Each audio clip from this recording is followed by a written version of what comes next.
Hello traders, आप सभी का स्वागत है हमारे channel global market update with Anis पर। चलिए जानते हैं क्या है एक्सपर्ट्स की राय। अखेड़ा पंचनामा में आप सभी का स्वागत है। मैं हूं सुमित। हफ्ते का आखिरी कारोबारी सत्र और इस सीरीज का पहला कारोबारी सत्र, जबकि भारतीय बाजारों के अंदर जो रफ्तार थी वो बनी हुई है, जो कल का कैरी फॉरवर्ड है मार्केट्स में, वो आज भी देखने को मिला और इंडेक्स ने एक बढ़िया मूव आज के सत्र में भी दिखाया है। इंडेक्स स्पेसिफिक अगर बात की जाए तो सबसे ज़्यादा आज निफ्टी में करीब करीब 50 में से 37 शेयर ऐसे थे जो कि तेजी के साथ कामकाज करते हुए दिखाई पड़ रहे थे और निफ्टी 16,350 को पार हुआ। इनफैक्ट कल अनुमान भी था कि 16,200 इंडेक्स जैसे ही ब्रीच करेगा वैसे ही एक बढ़िया शॉर्ट कवरिंग ट्रिगर होगी। मार्केट का जो रेंज है वो नीचे की तरफ 15,800 और ऊपर की तरफ 16,400, इसी रेंज के अंदर मार्केट ट्रेड करता हुआ दिखाई पड़ रहा था और आज उसी रेंज के अपर एंड की तरफ पहुंच रहा है। और सीरीज की शुरुआत भी हुई है तो कहना मुश्किल है किस तरह से अब आगे कैरी फॉरवर्ड करेगा, लेकिन हाँ, बहुत मासिव मई सेलिंग सीरीज में जो प्रेशर था वो कुछ हद तक ईज आउट दिख रहा है जून सीरीज की पहले कारोबारी सत्र से ही। इंडिविजुअली आज बढ़िया तेजी थी मिड कैप स्मॉल कैप में, लगातार दूसरा दिन जबकि मिड कैप स्मॉल कैप खरीदारी के साथ ही कामकाज कर रहे थे। लगातार 3 दिन के प्रेशर के बाद यहाँ पर बाइंग है मिड कैप स्मॉल कैप में कल और आज, तो ये अच्छे साइन आप कह सकते हैं। इसके अलावा मेटल, ऑयल एंड गैस को छोड़ दें तो बीएससी के सभी इंडेक्सेस आज फिर तेजी में रहे। ऑटो में बढ़िया खरीदारी थी, आईटी में खरीदारी थी, मेटल में खरीदारी देखने को मिल रही थी। Individually stock specific stories market में ज़्यादा कामकाज कर रही थी और जहाँ पर ज़्यादा शॉर्ट्स थे सिस्टम में वहाँ पर एक हेवी शॉर्ट कवरिंग देखने को मिली। मिसाल के तौर पर Jubilant food works, HDFC, AMC, Apollo hospital, ये कुछ ऐसे नाम थे जहां पर तेज बिकवाली थी, तो मार्केट ने उसी को एक बढ़िया शॉर्ट कवरिंग के तौर पर कन्वर्ट कर दिया और वहां पर खरीदारी आज बनते हुए दिखाई पड़ी। आईटी, बैंकिंग, ऑटो सबसे ज्यादा तेजी इन तीनों स्पेस में आते हुए दिखाई पड़ी। एफएमसीजी, फार्मा और रियल्टी के अंदर भी खरीदारी थी। कुछ हद तक प्रेशर था आज पीएसयू स्पेस में और कुछ हद तक प्रेशर देखने को मिल रहा था आज एनर्जी स्पेस के अंदर भी, जहां पर कुछ दबाव मार्केट्स के अंदर बना हुआ था। इंडिविजुअली नंबर्स का इम्पैक्ट अलग अलग स्टॉक्स की अगर बात करें तो उसमें रुचि सोया के नंबर आए, more less flat to positive, 1.5-2% की तेजी में बंद हुआ। इसके अलावा पिरामल एंटरप्राइजेस नंबर्स का एक काफ़ी स्टीप रिएक्शन नेगेटिव साइड पे जाके बंद हुआ, करीब 10% के आसपास की बिकवाली वहाँ देखने को मिली। मुथूट फाइनेंस करीब 6% के आसपास का फॉल मुथूट फाइनेंस में देखने को मिला। नंबर्स के बाद वहाँ पर भी प्रेशर आता हुआ दिखाई पड़ रहा था। तो अलग अलग स्टॉक्स जहाँ पर प्रेशर का नंबर्स का एक इम्पैक्ट पॉजिटिव या नेगेटिव साइड पर देखने को मिल रहा था। न्यूज़ फ्लो वाइज आज जेएसडब्ल्यू स्टील, जेएसडब्ल्यू इस्पात की खबर सुबह आपको यतिन ने बताई भी थी, जहाँ पर मर्जर हो सकता है और आज या आने वाले समय में, कुछ समय में, क्योंकि आज नंबर से तो अनुमान है कि शायद आज ही ये डिटेल होते हुए दिखाई पड़े। फिर भारतीय एयरटेल जहाँ पे एक ब्लॉक की बातचीत उठी है, हिंदुस्तान कॉपर जहाँ पे हिंडाल्को के स्टेक लेने की खबरें थी। तो ऐसे मल्टीपल न्यूज़ फ्लो के आधार पर भी स्टॉक्स के अंदर एक रिएक्शन आता हुआ दिखाई पड़ रहा था। चलिए अब सवाल जवाब का सिलसिला शुरू कर लेते हैं और बातचीत कर लेते हैं कुछ सवालों को लेकर भी। सबसे पहला सवाल जो मेरे पास आया है वो है effect of Singtel news on Airtel for long term. Dikshit साहब, इसका मतलब यह है कि एयरटेल करीब करीब 588 करोड़ टोटल इक्विटी है और उसका शायद 5% स्टेक, यानी 23-23.5 करोड़ शेयर जो हैं वो यहाँ बिकते हुए दिखाई पड़ेंगे। और 23-23.5 करोड़ शेयर अगर बिकते हैं तो ऑब्वियसली बात है, अनुमान है कि 550-560 की रेंज में शायद ये ब्लॉक होगा। 580-588 रुपये की क्लोजिंग रही है, तो वहाँ से 20-30 रुपये के आसपास के डिस्काउंट्स के साथ ये ब्लॉक होता हुआ दिखाई पड़ेगा। तो एक नियर टर्म इम्पैक्ट रहेगा, हैंगओवर कह सकते हैं आपसे रहेगा। और वो हैंगओवर अगर मान लीजिए प्री ओपनिंग में आ जाता है, यानी कि बाजार के खुलने में ही शायद ब्लॉक हो जाता है, तो बहुत हद तक बाजार में डिस्काउंटेड न्यूज़ है, शायद भारतीय इसको उल्टे तरह से ले, फिर वो शायद शॉर्ट कवरिंग में कन्वर्ट हो जाए। तो बहुत कुछ डिपेंड करता है, लेकिन नियर टर्म एक इम्पैक्ट मारिए आप। लॉन्ग टर्म के हिसाब से तो भारतीय के फंडामेंटल में कोई ऐसा बदलाव नहीं, क्योंकि उस पूरी ब्लॉक में 5 करोड़ स्टेक तो मैनेजमेंट ही खरीद रहा है। तो इतना बड़ा अगर हाथ बदल रहा है और मैनेजमेंट उसमें पार्टिसिपेट कर रहा है तो ये अपने आप ही एक अच्छा साइन है, तो आप उसको देख सकते हैं ऐसे। अदरवाइज कोई दिक्कत नहीं है, अभी भी टेलीकॉम की लार्जेस्ट प्लेयर ही है इंडिया की, तो आरपू के लिहाज से कह लें या फिर रेवेन्यूज़ के लिहाज से कह दें, हाँ सब्सक्राइबर के लिहाज से रिलायंस है, लेकिन फंडामेंटल में तो कोई फेरबदल नहीं हुआ। भाव में ज़रूर फेरबदल होगा, तो आप उसको उसके हिसाब से नोट कर सकते हैं।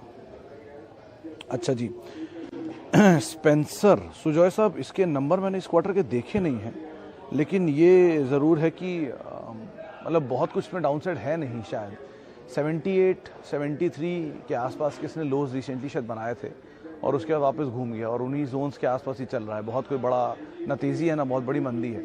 ऊपर के लेवल पे 100 रुपये के आसपास, 99 रुपये के आसपास मेजर रेजिस्टेंस फेस करता, तो वहाँ जाते ही शेयर टूट जाता फिर।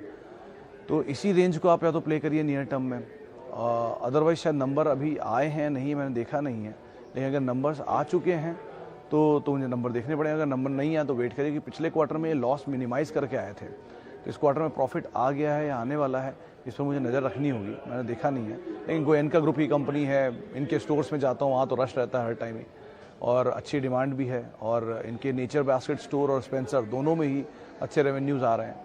तो अब और टीम भी लखनऊ की जो है वो IPL में अच्छा परफॉर्म कर रही है, जो कि ये ग्रुप ओन करता है।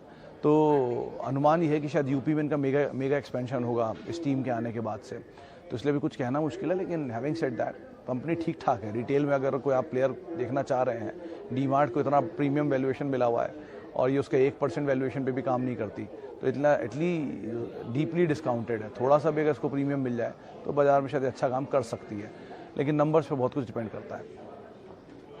अच्छा जी, पेटीएम एंड LIC, बलदेव साहब पहले भी, और ये मैं दोबारा फिर दोहराऊंगा, पेटीएम के केस में भी जब तक वो लॉस में है कुछ नहीं कह सकते, क्योंकि लॉस से प्रॉफिट में आने के बाद ही बाजार उसको वो वैल्यू देगा जो एक्चुअल में उसे मिलनी चाहिए। जिस तरह का हाइप उसके साथ है और जिस तरह की सिचुएशन है, उस सिचुएशन में बहुत अंतर है एक्चुअल पेपर पर और भाव में। तो इसीलिए इसमें पहले तो सब्सक्राइब ही नहीं करना था, IPO में पैसा ही नहीं डालना चाहिए था, क्योंकि ये बहुत प्रीमियम आया था। 1 रुपये की फेस वैल्यू का शेयर 2100 रुपये का मिल रहा था, यानी कि 10 रुपये की फेस वैल्यू शेयर 21,000 रुपये का, वो भी 8,000 करोड़ के लॉस के ऊपर। तो इस तरह की प्रीमियम ऑलरेडी कमांड कर रहा था, वो प्रीमियम डिस्काउंट में कन्वर्ट हुआ है। अभी भी ये प्रीमियम मतलब वाइप आउट नहीं हुआ है पूरी तरह, अभी भी लॉस मेकिंग कंपनी है। दूसरी तरफ LIC केस में ऑब्वियसली बात है, मार्केट शेयर डोमिनेंट है और बड़ा प्लेयर है PSU का, लेकिन यहाँ पर भी कोई आपको रोबस्ट गेंस की उम्मीद मत रखिएगा। लेकिन हाँ, एक स्टेबल डिविडेंड एटलीस्ट आप यहाँ पे एक्सपेक्ट कर सकते हैं, जैसे कोल इंडिया केस में रहा है। तो LIC को आप डिविडेंड प्ले ऑफ के तौर पे रख सकते हैं, लेकिन पेटीएम के केस में तो कोई भी तेज़ी मिले, आपका लॉस जहाँ कम हो आप वहाँ निकल जाओ, ज़्यादा बेटर रणनीति रह सकती है। अच्छा जी, PNB, वोडाफोन, यस बैंक, या कभी चलेंगे? या राकेश साहब, आपने इन्हें जब लिया होगा तो अच्छा ही सोच के लिया होगा ना, तीनों को, PNB, वोडाफोन और शायद यस बैंक को। तो अब क्या हुआ? लेकिन इन तीनों में एक चीज़ बहुत कॉमन अभी दिमाग में आई। वोडाफोन की इक्विटी सबको पता है 2880 करोड़ शेयरों की है, और इंडिया की सबसे बड़ी इक्विटी उन्हीं की है। सेकंड नंबर पे आती है ONGC, थर्ड नंबर पे IOB, फोर्थ नंबर पे आता है यस बैंक, और फिफ्थ नंबर पे आती है ITC। इन सब में सबके अगर रेवेन्यूज़ को या सबकी प्रॉफिटेबिलिटी को मैच कराएंगे तो सबसे ज़्यादा ऊपर आएगा ITC। ONGC भी है, लेकिन ONGC से ज़्यादा बेटर डिविडेंड पे ऑफ्स में या अर्निंग पर शेयर में ITC है, इसीलिए उसको सबसे ज़्यादा इन पाँचों में इज्जत मिलती है। लेकिन अर्निंग पर शेयर के हिसाब से ये सभी कंपनियों की अर्निंग इतनी कम है और इनकी इक्विटी साइज इतना बड़ा है कि अगर वो 100 रुपया कमाते हैं तो 2800 करोड़ लोगों के अंदर बढ़ जाता है वो। तो इस तरह की इक्विटी डाइल्यूशन होती है, जिसकी वजह से उसको बाजार को वैल्यू नहीं देता है, और इतनी बड़ी इक्विटी के शेयर को चलाना बहुत मुश्किल होता है। और आपके पास वो सभी शेयर हैं जिनकी इक्विटी बहुत बड़ी है, तो ये रिस्क हमेशा रहेगा ही। तेज़ी मिले, लॉस मिनिमाइज़ हो, निकल जाएँ, हल्का फुल्का प्रॉफिट हो, निकल जाएँ। और इस तरह की उम्मीद इनमें, मतलब 13 रुपये पे बैंक मिल रहा है या 7 रुपये पे टेलीकॉम कंपनी मिल रही है, मल्टीपैकर बन जाएगा, ये अगर आपको लगता है या जिसको भी लगता है, तो सिर्फ एक ही सवाल रहता है कि अगर इतनी सस्ती कोई कंपनी मिल रही है तो कोई वजह होगी, और अगर इतनी सस्ती कंपनी मिल रही है तो आप ही अकेले जानकार नहीं जिसको ये बात समझ में आई है। बाजार में करोड़ों लोग पैसा डाले बैठे हैं, उनको भी समझ में आ रहा होगा, तो वो क्यों नहीं एंटर कर रहे हैं? कोई बड़ा निवेशक ले रहा है तो उसका एपेटाइट अलग है, उसको हो सकता है उसके पूरे पोर्टफोलियो में कोई बढ़िया डिविडेंड पेइंग कंपनी और उसका एक हिस्सा ITC या वोडाफोन या यस बैंक को 1% हो सकता है। वो आपके लिए बड़ा हो सकता है, लेकिन उनके लिए 1 ही % हो सकता है। तो बहुत कुछ डिपेंड करता है चीज़ों पर, इसलिए ऐसे कोई भी कॉल लेने से पहले, कोई भी निवेश करने से पहले इन 4-5 चीज़ों को हमेशा ध्यान रख लिया करिए। और वीडियोज़ को तो अगर आप देखते हैं कभी ये YouTube पर, तो इस चीज़ का ज़रूर ध्यान रखिए कि कोई बड़ा निवेशक कभी ऐसे कॉल्स क्यों नहीं देता और ऐसे वीडियोज़ क्यों नहीं बनाता, वो पैसा कमाने में क्यों फोकस कर रहे हैं। तो इसीलिए इस तरह से आप कैटेगराइज करके ही इनमें पैसा डालिएगा आगे से। ओके, IRCTC के केस में शंकरशन देव साहब, अगर मैंने गलत नाम लिया तो माफ़ी।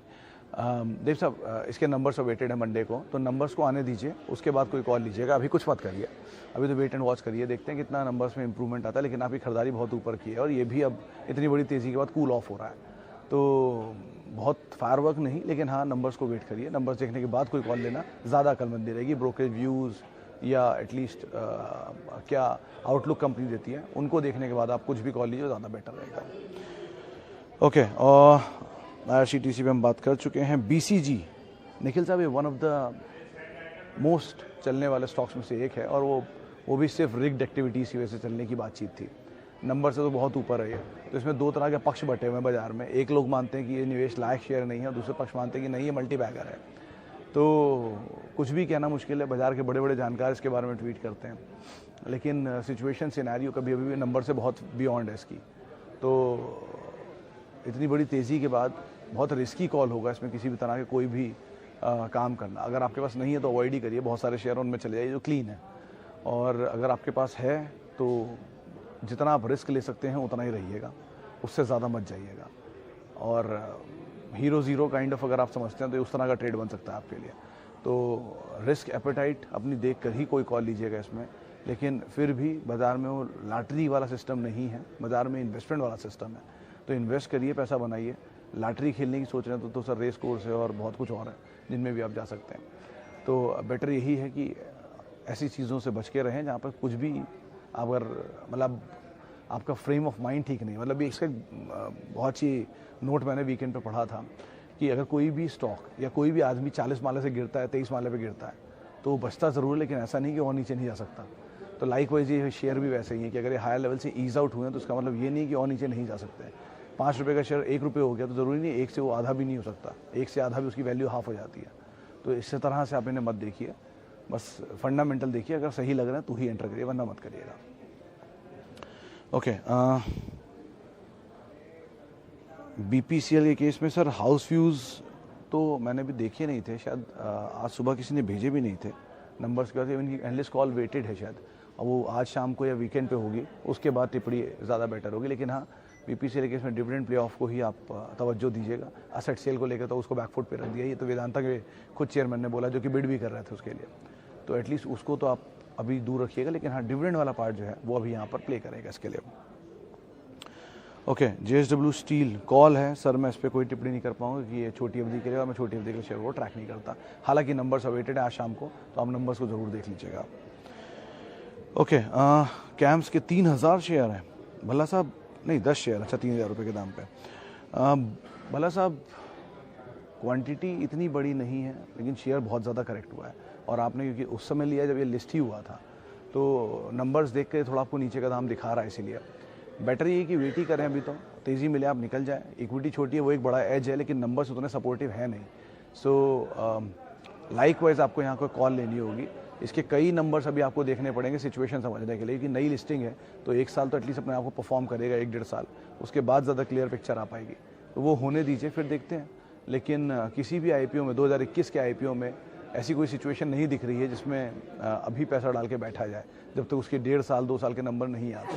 तो एक्चुअल सिचुएशन देखने के बाद ही वहाँ कॉल लेना ज़्यादा बेटर होगा। बहुत ही प्रीमियम पे आए सारे के सारे स्टॉक, तो 2021 ये बहुत ही डिफ़िकल्ट ईयर रहा है, जहाँ पर पैसा तो बहुत बना, लेकिन सारों के सारे IPO बहुत प्रीमियम वैल्यूएशन पे थे। इसलिए अभी कोई कॉल लेना मुश्किल है। एक बार ये नंबर आ जाए, 1-1.5 साल हो जाए, स्टेबल हो जाए, फिर एक बार को हम देख सकते हैं इसको। चलिए, फिलहाल मैं इतने ही सवालों को शामिल करूंगा, जल्दी मुझे निकलना है, इसलिए माफ़ी बहुत सारे लोगों से। आपसे अब मेरी मुलाकात एटलीस्ट होगी गुरुवार को। तब तक के लिए आप निवेशित रहें बढ़िया से। आपसे हैप्पी वीकेंड। @Sumit Research मेरा ट्विटर हैंडल है, वहाँ मुलाकात होगी। नमस्कार।